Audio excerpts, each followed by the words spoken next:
What's up, guys? Welcome to Bottom Table Tyrants, and today we are talking about how to get into Vampire the Masquerade. I've had my daughter ask me a few questions, and some of her friends are curious about Vampire the Masquerade.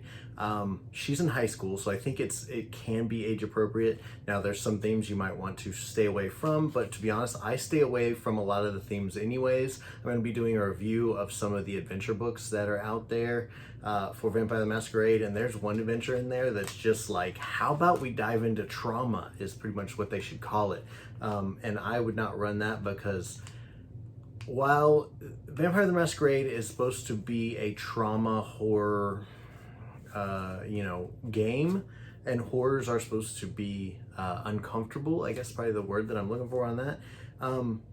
This one's a little bit too much, but we'll dive into that whenever I do the review on that video. But she's old enough that she can get into this, and she's played a few vampire games with me, supervising and going through it.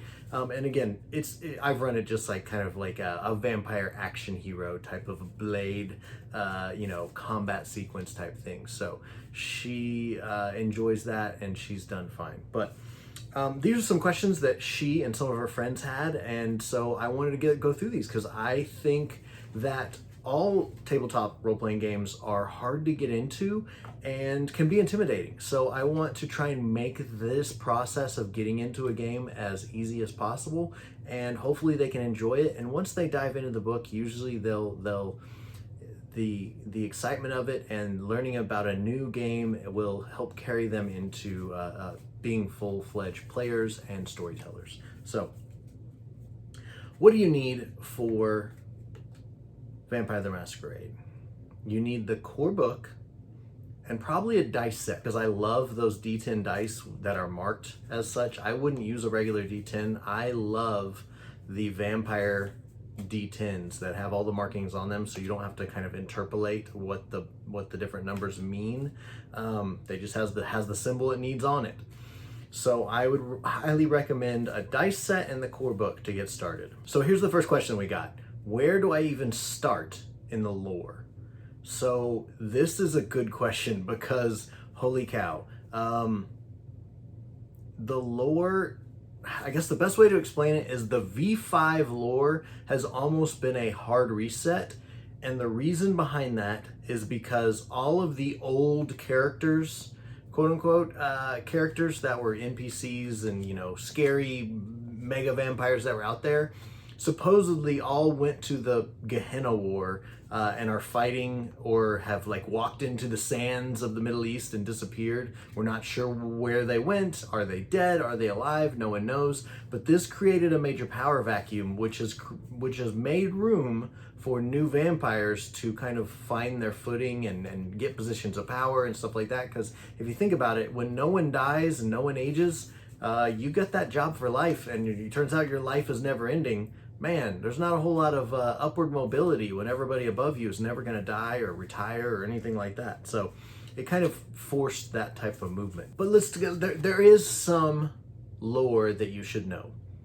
Probably the first thing is Cain, and Cain is hotly debated by both players and vampires in the game, because it's seen that Cain was either blessed to become a vampire by God because of his sacrifice, or cursed to become a vampire by God because of his murder of his brother Abel. So it depends on how you view that, but Cain is supposedly the first vampire. Now, again, that could be debated by Lilith followers who also think she's the first vampire. So the answer is, you need to know who Cain is. This is Cain of the Old Testament, Cain and Abel. Sacrificed or murdered his own brother, which either ticked off or pleased God, depending on who you're talking to. He's the most important because he's like father of vampires. Then there's gonna have Canaanites, who are his progeny, the vampires he made, and then those Canaanites are still around to this modern day, and they are the Sabbat clans. Or I don't want to say Sabbat clans. They are the Sabbat followers. They are like a cultist group. Most of the time they aren't really clan related, but you can be from a clan and be Sabbat. You kind of almost want to throw off your old clan ways because you see the clans as evil and bad. Next, you have antediluvians. Now the antediluvians are usually like the heads of the clans. And these antediluvians, again, depending on who you're asking, are either amazing or completely corrupt and evil. Because usually the bad thing about them is that supposedly they eat young vampires. That's how they continue to sustain themselves. They are so old that they can't just survive on regular old human blood anymore. They need the blood of vampires to continue to sustain them. So they go around eating their own clan children. So they are considered very evil by some. Now, or you see them as the head of your house. They're these revered characters that, man, they gave you all the powers that you have. They may have also given you some problems that you have, but they are the first of your kind in your clan, so therefore you revere them. Again, this is kind of like Cain in that some see it one way and some see it the other. Next, you have the clans, and the clans are very important, I guess. To me, it's what drew me to Vampire the Masquerade. When I saw how it's not just vampires, it's all of these different types of vampires that have different abilities, different powers, different flaws, was really intriguing to me. And I'll have a digital version of this down in the description so you guys can download this. These are the first 7 clans, and it's actually who I always use. Those 7 clans are always used for me. And we got Ventru, who are the like rulers slash princes. They're the aristocratic vampires.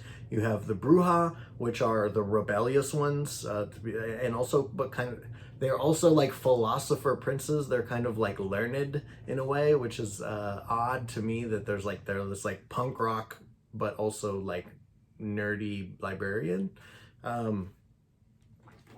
So next is going to be the Gangrel, which are the bestial ones. They usually they like develop bestial attributes, be they like lots of fur on their hand, snouts like almost like a dog or a wolf, also sometimes like a bat, pointed ears a lot of the time, stuff like that. They just kind of have this bestial look to them, usually big, usually furry. Next is going to be the Nosferatu. They are the hideous ones. They're the monstrosities. Their curse is that their monster is on the outside, so they never really look human, and it's very hard for them to. So because of that, they've become the spies, the stealthy rogues, because they can almost completely go invisible by kind of tricking the minds of humans and sometimes other vampires. So they are the stealthy, sneaky assassin guys, and also they're very techie. They like to get into the internet, and they're like hackers and stuff like that. So I think if you need information, you go to the Nosferatu for that, because they run the underworld and run the web and stuff like that. So next is the Tremere. The Tremere are like witch vampires, and they actually were created. They were created by a mage who made himself using spells and rituals and stuff like that into a vampire and became a clan that way. So they're kind of seen as pariahs in a way. Now their magic is useful, and I would say in the V5 world, the magic spells, I don't really love them, and I think they intentionally kind of made them weirdly nerfed or like thematic. I don't even know how you'd explain them. They're not very good, and they don't seem very useful. They're very situational spells and stuff like that. I think I'll put a card up here on the spells that I use. I describe those when I'm preparing my adventure, and so I'll put a card up for that. And I use totally different spells that kind of makes blood armor, and they can throw out like blood daggers and stuff like that. It's way more offensive, defensive, or buff power stuff, where they can like buff up their teammates or heal their teammates and stuff like that. So I think magic should be more like that, more like a D&D character, stuff like that, where it's actually useful.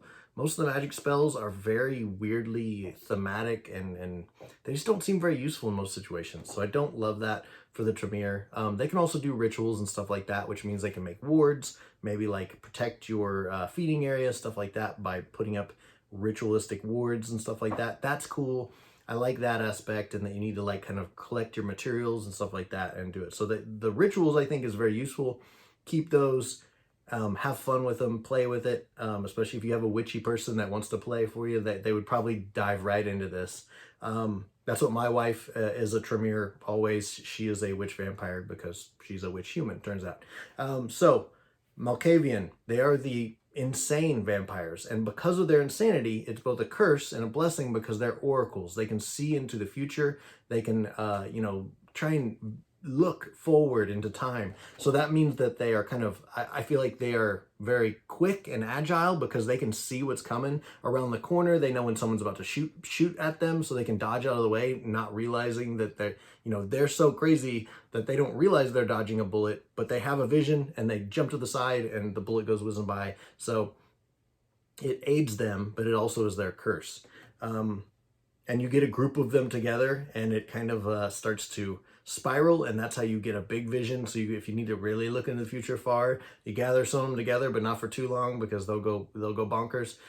So there's little claves of psychers, or not psychers, I'm sorry, Malkavian seers who can help you gather another way to get information about what's going to happen in the future. And then finally, the Toreador. These guys are beautiful. They love beauty. They usually are beautiful. They can't stand things like Nosferatu because they are just like smelly and ugly and disgusting. So they're the antithesis of that. They surround themselves with beautiful things, beautiful people, and beautiful environments. And they kind of are the passionate, artistic, beautiful vampires. And so they're the seducers. They are the performers, if you will. So that lots of arts related things in there. So those are the 7 clans. I highly recommend you stick to those. There's like 13 total, but it starts to get weird after that. There's all these other different clans. Only one that I add in other than the 7 I have here is I add in the Giovanni as a NPC clan. Is probably how I describe it. There's just something cool about having this kind of like mafia vampires around if you need them to. They might be your enemy, they might be your friend. Usually I use them as a kind of weird mercenary go-between. They join all the sides. They may be Anarch one week, they may be Camarilla the next week, or just helping out as mercenaries for those two groups. They never really choose a side. They try and play it in the gray area. And they always have extra weapons. They got extra muscle. If you need some extra vamps, you can go hire them from them. You need some C4 for a mission, stuff like that. These guys are who you go to when you need firepower, manpower, etc. So vehicles, anything like that. So that's the one group that I add in. There's 2 other NPC groups I usually have, and that's Sabbat and werewolves. Sabbat have been annihilated and knocked back down a peg or 2, and they are now not really very powerful, but they're trying to regain that power. So they're an NPC group that always kind of shows up, and there's like a pack of piranhas going through an area. They chitter and tick and don't even really talk to each other, but they move with a purpose. Usually that's eating and killing other vampires and stuff like that, but they may come through and mess up a mission is kind of how I use them. If things are going too easy, some Sabbat vampires show up in a little pack and are just vicious. Other thing is the Second Inquisition. They might show up and cause problems. I love to throw humans in, especially humans that you can fight, because humans go down pretty quickly. It's one bullet, and stuff like that. So for a quick but deadly fight, I like to throw in some Second Inquisition humans. And finally, I like to throw in werewolves. The werewolves control anywhere that's not a city, which means a vampire pretty much has to fly from one place to another. If he's going to try and drive at night from Oklahoma City to Amarillo, he's going to get attacked by werewolves on the way. They can smell you from 100 miles away, and the pack of werewolves is coming for you if you try and drive and leave the city limits. And they're always kind of encroaching on the city limits, trying to build their territory because they hate vampires and they want to, take over their cities. So they've been all kicked out into the boonies, which makes everywhere that's not a city unbelievably deadly for a vampire, which means they usually fly from city to city because otherwise if they try to drive it or like hike it or something like that, they would get annihilated by wolf packs out there that are outside of the city limits. So I highly recommend starting with those 7 clans to have your players choose from one of those. If they are already aware of another clan, you may want to use that because they have knowledge of it, then that's probably okay. But most players aren't going to know anything about any of the clans. Start them off easy. Just teach them about these 7 and have them choose from those. So the next question is, what are good basic lore characters you should know before starting? We talked about Cain. Some other characters that I would throw, well, the big answer is none. You don't need any. You can steal anything you need. You can make up the princes, you can make up the barons. Camarilla have princes. That's who runs the city most of the time, unless they've been taken over by the Anarch. Anarch have barons.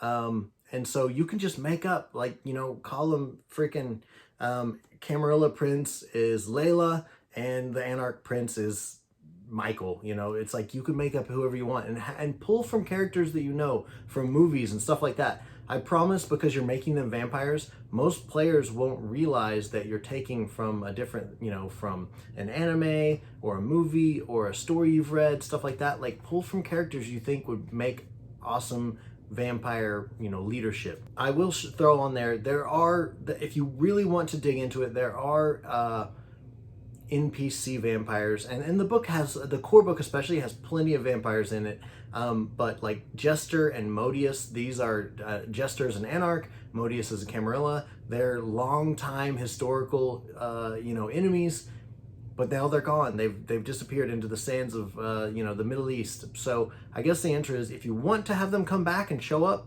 no problem, do that. Research about them and find out what you want to do with them. But otherwise, just make up your own characters. It's totally fine. You don't have to worry about the lore. You can have your own lore, and mainly because you can run this wherever you want. I run mine in Oklahoma City because I know Oklahoma City. My players know Oklahoma City, so they love that because they're having adventures in the area where they live, drive, grew up. So it makes it really fun to play in the cities that you grew up in. Other important characters you may want to pull in, I love Kadir. He is the sheriff. A sheriff is a kind of enforcer that a prince of a city, a Camarilla prince, has a sheriff underneath him. And he's kind of the enforcer dude, that executive officer who goes around and enforces the law. He makes sure that the masquerade breaches are dealt with and stuff like that. And it's kind of a leader in training is probably the best way I would put it. And they are the tough guys. They have to lop off the vampire heads if somebody messed up. They have to do the brutal business whenever it comes to masquerade breaches and stuff like that, and punishing other vampires. So they're hated usually because of that, because they have killed friends, family, you know, stuff like that. Although they're vampires, so but they have to respect the position. So they're usually ominous, scary beings, these sheriffs, because they're brutal. Jeanette and Therese Vorman, which is possibly the same person. They always kind of allude that it's a Malkavian girl who just kind of flip-flops back and forth between 2 different characters. One is this put-together businesswoman. The other is a crazy, kind of almost like a Harley Quinn type of character. Both of them crazy Malkavians. So that's another way to do that, is this kind of flip-flop character of a Malkavian that goes back and forth. And she's very, very famous from the Bloodline series that came out in the, I guess, early 2000s now. And then, of course, I have my favorite that I made, Mr. Shark. Mr. Shark is my character that I use. He's the training wheels for my vampires. If something's going wrong, he shows up and tries to bail them out. If they need assistance with something because they've lost, you know, they don't know what to do in the adventure. They've lost their way. They need a clue, something like that. Mr. Shark shows up or gives them a call and kind of helps nudge them forward and say, okay guys, you know, hey, I learned this the other day. Maybe this will help. So he kind of assists my vampires, and he is a NPC I use as like kind of a father figure to help run the game. So I use those a lot as kind of that guide character, guide NPC who can help your player characters when they're stuck and they're floundering and they don't know what to do next. Mr. Grin or Mr. Shark shows up and helps them out. How does character creation work? Okay, this one, it's different from D&D in that it's not randomly rolled. It is a skill-based system, and the skill-based system means you get allocated points, and then you put those points in different skills. And that makes you good at one thing, not good at another. I really like it. I love the skill-based system. V5 is actually my favorite system by far. I used to love Shadowrun 2nd edition the most because it used D6s, but there's a point where when you're rolling 20 D6s, it's almost impossible to fail. But the blood mechanic and the dice roll combination mechanic that they use is just amazing. And so I love it. I like it better than even the D&D system personally. That's my personal opinion. I like V5 system better than anything. And I use it for a lot of things. I use it when I do Vampire the Masquerade, obviously. I use it whenever I do Cthulhu. And any sort of one-shots that I make, like that are its own thing, like I did like a Pokemon one-shot, I use the D10 system of V5.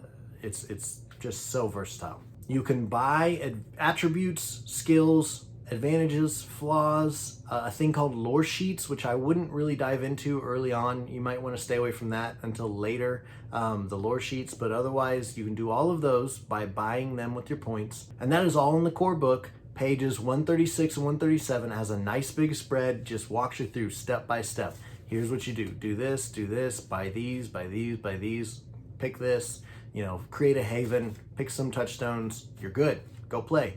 So it's a decently quick process. Do it yourself. If you're a storyteller trying to get this for other players, make 3 or 4 characters yourself first. Do this for your NPCs or something, just so you understand the process. You're not trying to teach it to yourself at the same time as you're teaching it to your players. So make a few yourself first, and then have your players come over and make characters with you during a 0 session, which we'll talk about in a second. I kind of touched on this earlier, but set your story in your own city is what I highly recommend. If you know another city well, or if you even want to research a city. I did an Indiana story in Indianapolis, and because of that, I went and pulled up the maps of Indianapolis. I looked up the best restaurants. I looked up all the nightlife areas. Anywhere that people would go at night is very important to know. So if you know that in Oklahoma, then you're probably set up if you're from here.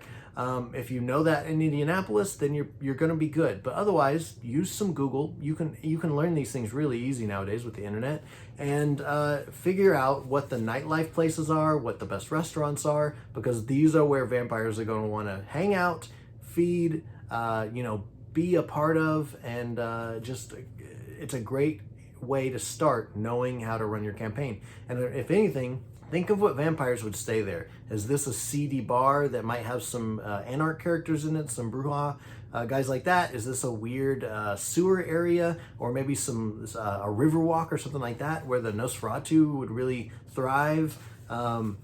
Maybe this is a high-rise, corporate building where Giovanni or Ventru guys might be, around in the evenings, working late, if you will. So think about the areas where people congregate. For us, it's downtown. We have a river walk. We have a brick. It's called Bricktown, where the streets are made out of brick, and it has restaurants and nightclubs and everything like that. Vampires would love that, and they would be all over it.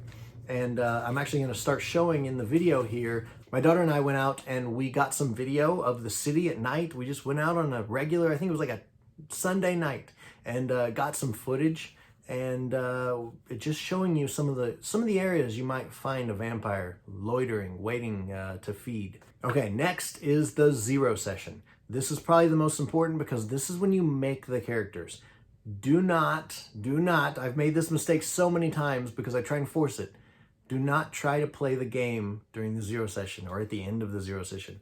Most of the time your players are mentally exhausted after making characters because it takes an hour or two. And the more you talk about it and the more you figure out who your characters are, you don't want to set a time limit for this. You want to set around and say, and our characters are step brothers, and like that. Those kind of connections is what you want to figure out, because this is going to help your story when you get to it be even more full of life, even more meaningful. And so as you're developing characters together, you're going to figure out how they intertwine with each other. Who has similar relatives, who has the same friends, Maybe you don't at all. Maybe you're the outcast guy who doesn't, mingle well with others, but this group that you've met, they can deal with you, and they've, allowed you in, stuff like that. So figure out how your characters interact with each other. This is when you create your touchstones and stuff like that, which is usually like a family member or a loved one or someone you've connected with that's a human who kind of keeps you connected with your humanity. Because if you think about it, some of these vampires might be 100 years old and they've outlived everyone they ever originally knew during their human lives. So they have to continually kind of make new touchstones and new people they can link themselves to that help them keep their humanity. Another thing to talk about during the zero session is what I call the X card. This is a little card that I put by everyone because this is a horror and you deal with uncomfortable subject like death, murder, blood, gore, all of these things, other tough topics. First of all, talk to your characters or your players and see what they're uncomfortable with. Is there something you want to avoid? It might be a whole range of topics that might trigger them and bother them. You want to stay away from those. Don't intentionally hit those to bother your characters. And probably the best way to explain that is it's okay for a player character, let's just say, it's okay for a character to be uncomfortable, scared, terrified for their life, all these things. It's not okay for a player to be uncomfortable, scared, fearful, triggered. We don't want to scare the players, but it's okay for the characters in the game. That's two different things. Character, player. It's okay for the characters to feel tension. It's not okay for the players to feel that same type of tension. And if they feel it and they want to stop the game, I put a little index card with an X on it. It's blank on the top side up starting. But if they flip that over and the X side is up, I usually am standing when I'm GMing, and I see them flip that card, I stop the game right there. And I don't point out to them like, oh, Bill's uncomfortable, we're going to stop. Don't do that. Stop the game. Just be like, hey guys, you know what?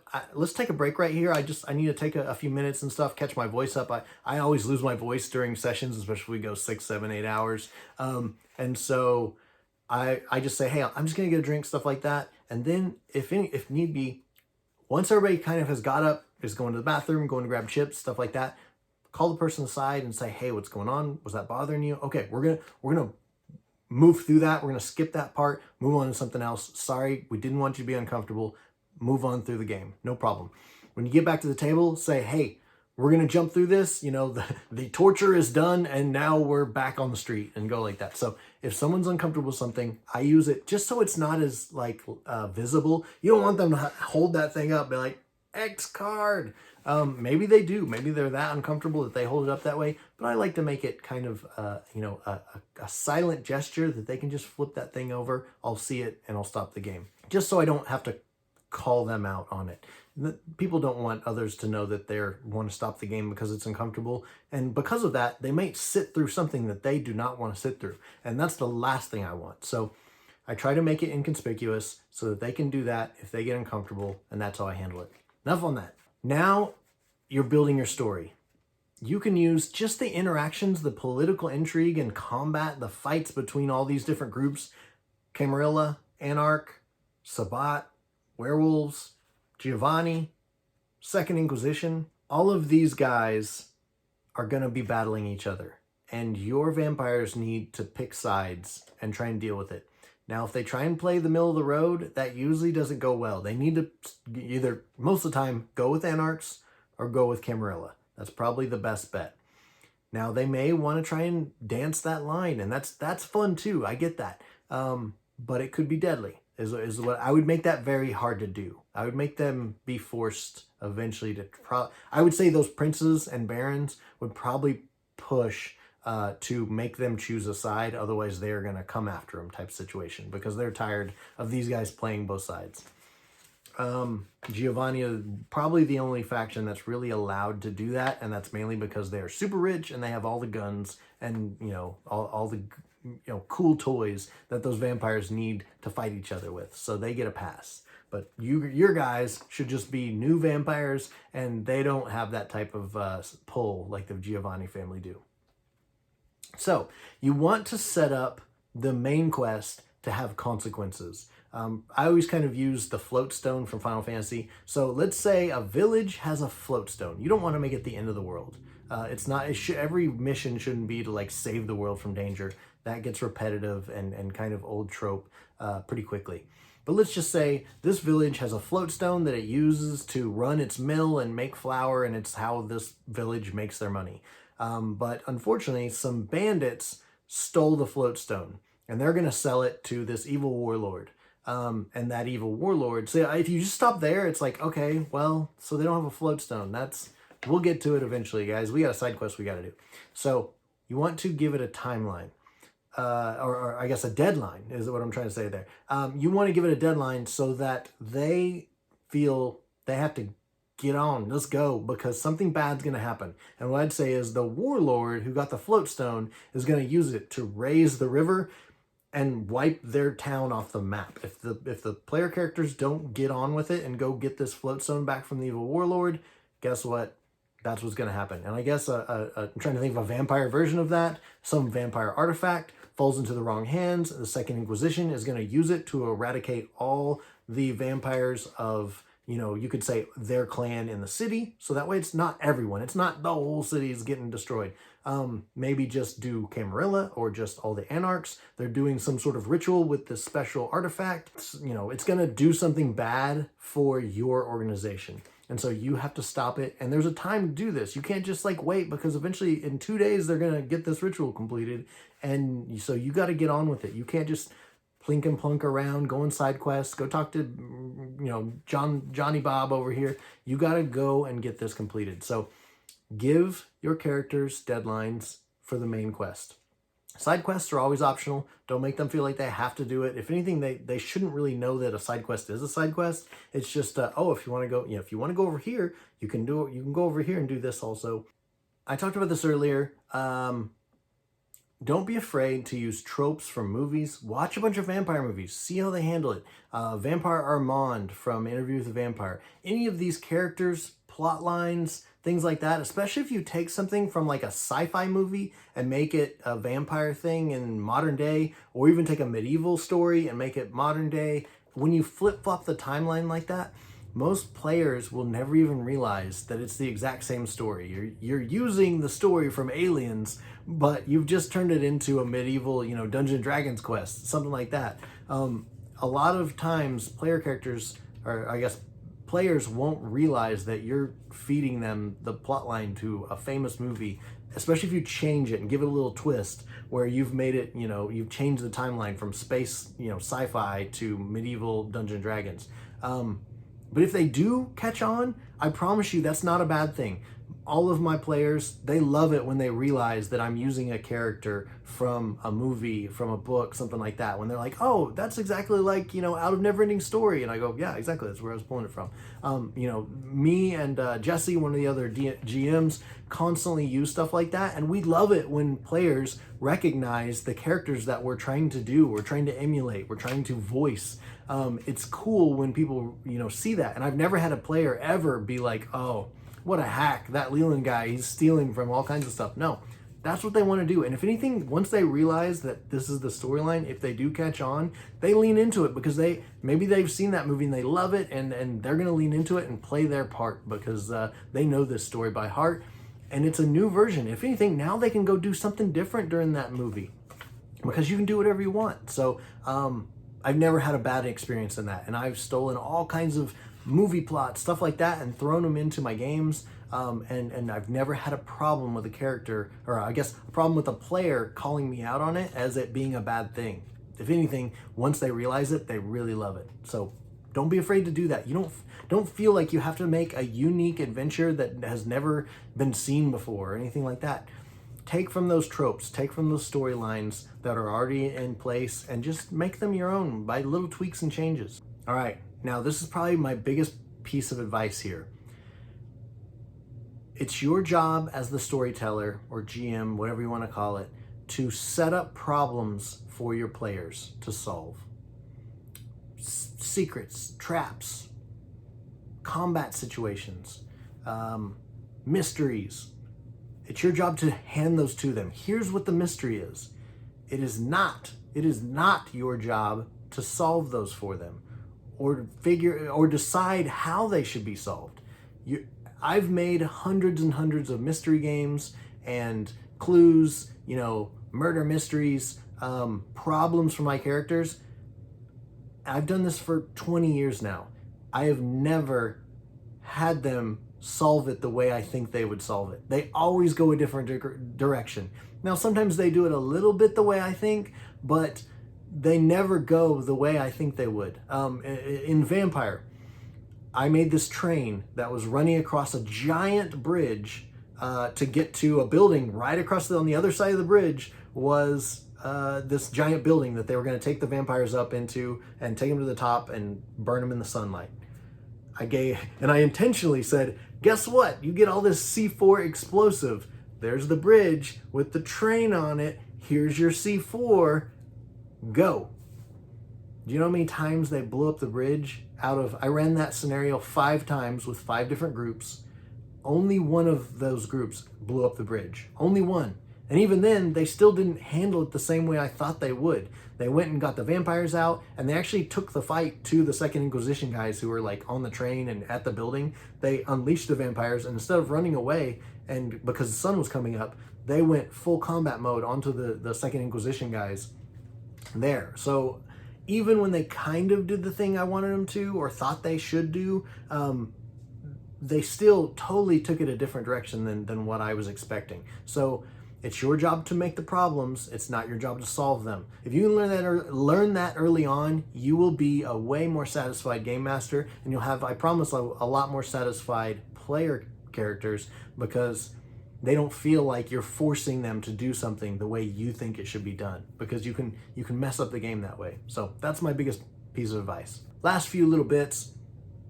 The world of darkness, which is like the universe that the Vampire the Masquerade is set in, has wraiths, shape changers, all this other stuff. Don't get into that stuff yet. Start off with just vampires. Then maybe you can start to add in, I would say after 5+ sessions, then maybe add 1 new clan. Maybe, a new enemy, maybe some werewolves, stuff like that. Be very careful about adding too much too quickly. You'll overwhelm your players. You might overwhelm yourself. There's so much out there to read and learn. Players don't go after that stuff and learn it. If you have a player that's a go-getter and wants to read all the lore and all that stuff, then they can, talk to them and see what they want to bring in, see what they think is pretty cool and want to bring into the game, and let them do, say, okay, I see that you like wraiths and werewolves and shape changers and all these things. We're gonna bring wraiths in, just that. Let's try that, do a few sessions with that, and go from there. Don't bring everything, because then again, you'll overwhelm the other characters with too much. And even though that one guy's loving it, they may feel a little overwhelmed with all this stuff you're throwing at them. In your first play session, do some social interactions. That's super important. Combat, maybe some easy puzzles.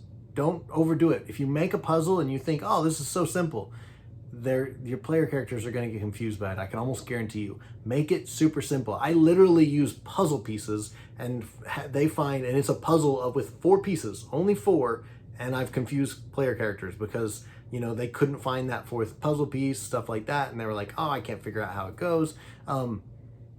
So be very careful about making your puzzles too hard if you want to throw those in, because a lot of times they don't understand the mechanic. You can see it because you know how it works, so it seems super simple to you. I promise if they don't know what it is, it doesn't seem as simple as it does to you. So be careful with the puzzles. Make sure you throw in, I guess tempo is probably what I'm trying to get to here. Do a social interaction, do a combat, do another social interaction, do another combat, do a puzzle, do another combat, bounce back and forth, up tempo, down tempo, up tempo, down tempo. If you go down, social interaction, your players may get bored. They're stacking dice up. They're just like, I'm tuned out. But if you keep it up and down like that, combat, social, you'll keep people better engaged. It's just a good tempo thing to practice. But if you go too much combat, if you're just combat all the time, ramping up, oh, it's the it's the end of the world, it's the end of the world, it's the end of the world again. You can have too much combat. So you want to balance that with those social interactions going up and down. So keep your tempo. It's okay to go up twice, 2 combats, bang, bang, maybe 2 social interactions to counter that, bring it back down, stuff like that. So keep a balance, keep a flow going whenever you're doing that. And you can work that out just by knowing what's happening. Pace your stuff. That's something you have to practice, but I know you can do it. You'll get it in time. And I'll throw this up here. I'll take a picture of this just so you can see it. But this is how I make my adventures. I do, for a 1-shot, 5 questions. For a longer 1-shot or maybe a 2-shot, 3-shot, I do 10 questions. So here's 10 questions that I just set down right before I shot this video, and I wrote these questions down. Remember I said you're supposed to give your problems to your player characters and let them figure it out? Do this, and you have an adventure. You don't even have to think of bad guys. If anything, most of the time your player characters will, their creativity will just be like, oh, I bet this is, oh no, I bet that guy's part of the mafia or part of the, part of a group. Just go with it. Like, yeah, that sounds great. He is part of that group. So here's my questions. 1, who is Prince Cyrus? So they need to figure that out. Are they Camarilla? They may know Prince Cyrus. If they're not, they may get to know him because he summons them in front of him, or he captures them and they get to learn firsthand who Prince Cyrus is. So let them figure out who Prince Cyrus is. That's question number 1. Number 2, what are the Sabbat up to? This is where they show up. What are they doing? Why are they, what's their mission? What is their end goal? It's a mystery. Let them figure it out themselves.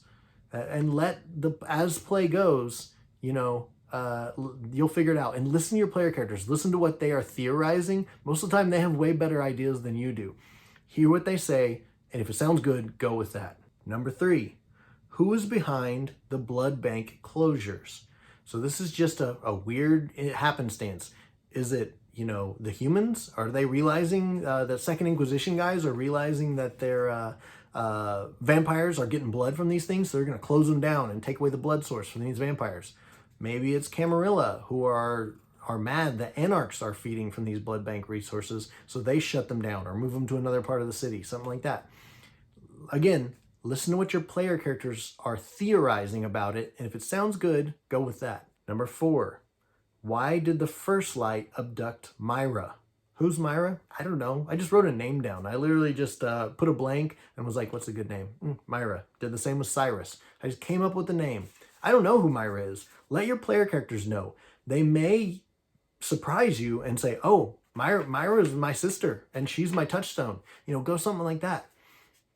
If they, and again, this might be something you might want to train your players to do, just yes-anding it. That's a term that they use to, you just take a name or a situation and you just run with it.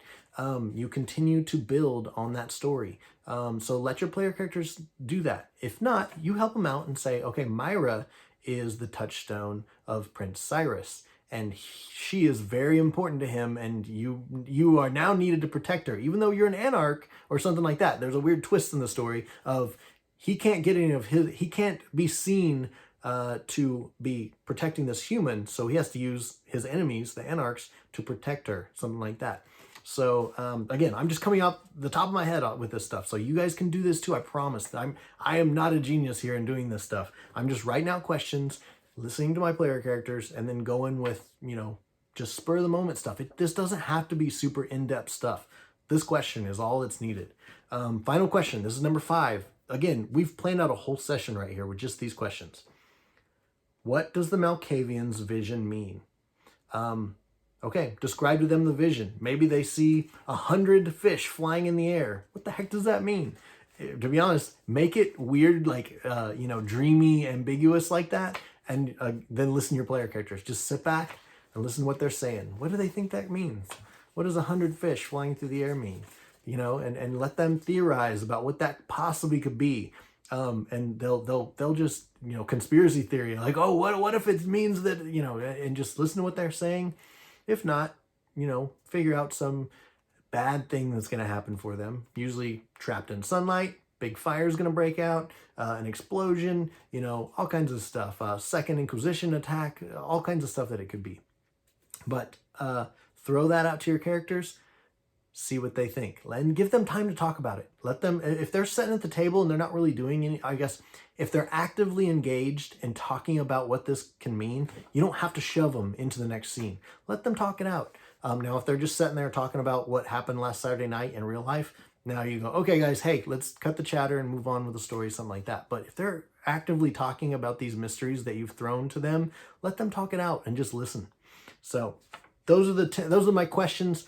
You do that, and you'll have great sessions every single time. Come up with 5 questions, and if you need my help, guys, put in the comments below if you want me to help you with your questions. Please, I'd love to see your questions you've come up with, and I'll help you tweak them if you want. I see those, they pop up in my cell phone. I'll answer as quickly as I can, which means probably the same day most of the times. So please send me your 5 questions. I'd love to see them. I want to help you out with them. If you have any questions on if you're doing it right, or if you have any, if you don't know if you love this one, stuff like that, I'd love to see it. So I want to help you out. So I hope that helped, guys. I want you to enjoy your Vampire the Masquerade. I hope you have fun. Let me know if you have any questions. Thanks. Love ya. Leland out.